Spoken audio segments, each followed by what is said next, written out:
বাংলা দিবসের শুভেচ্ছা জানিয়েছেন মুখ্যমন্ত্রী মমতা বন্দ্যোপাধ্যায়। মমতার টুইট বার্তায় বাংলায় গান গাই। পাল্টা টুইটে মমতাকে আক্রমণ শুভেন্দুর। রোম যখন পুড়েছিল নীরব বাঁশি বাজাচ্ছিলেন। রাজ্য যখন সাম্প্রদায়িক হিংসার আগুন জ্বলছে আপনিও গান গাইবেন, সেটাই স্বাভাবিক। তবে গানের সুরটা একটু বেসুরো হয়ে গেল, এক্স হ্যান্ডেলে লিখলেন বিরোধী দলনেতা শুভেন্দু অধিকারী। রাজ্যবাসীকে বাংলা দিবসের শুভেচ্ছা জানিয়েছেন মুখ্যমন্ত্রী মমতা বন্দ্যোপাধ্যায়। আমি বাংলায় গান গাই এক্স হ্যান্ডেলে লিখলেন মমতা বন্দ্যোপাধ্যায়। পাল্টা রোমান সম্রাট নীরোর কথা মনে করালেন শুভেন্দু অধিকারী। রাজ্য যখন সাম্প্রদায়িক হিংসার আগুনে জ্বলছে আপনিও গান গাইবেন, সেটাই স্বাভাবিক। তবে গানের সুরটা একটু বেসুরো হয়ে গেল, এক্স হ্যান্ডেলে লিখলেন বিরোধী দলনেতা শুভেন্দু অধিকারী।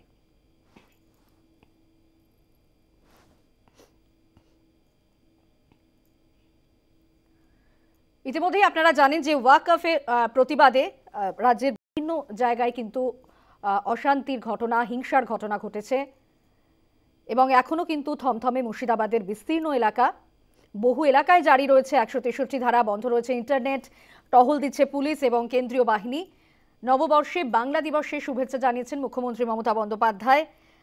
আমি বাংলায় গান গাই এক্স হ্যান্ডেলে লিখেছেন মমতা বন্দ্যোপাধ্যায়। পাল্টা রোমান সম্রাট নীরোর কথা মনে করিয়েছেন শুভেন্দু অধিকারী। রাজ্য যখন সাম্প্রদায়িক হিংসার আগুনে জ্বলছে আপনিও গান গাইবেন, সেটাই স্বাভাবিক। তবে গানের সুরটা একটু বেসুরো হয়ে গেল, এক্স হ্যান্ডেলে লিখেছেন বিরোধী দলনেতা।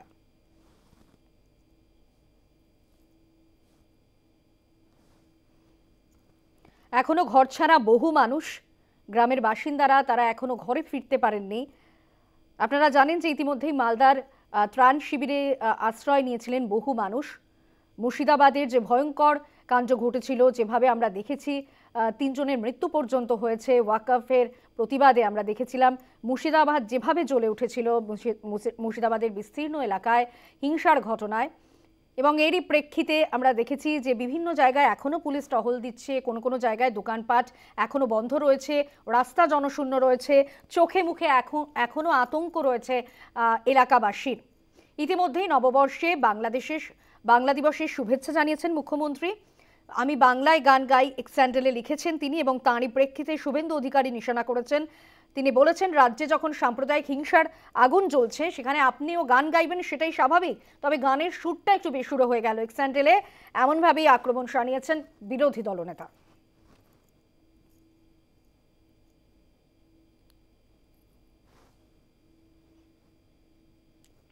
নববর্ষে দিনেও আতঙ্কের প্রহর বলা যেতে পারে। বিভিন্ন জায়গায় কিন্তু এখনো স্থানীয় বাসিন্দারা তাদের নতুন বছরে কিন্তু চোখে মুখে আতঙ্ক, চোখে জল।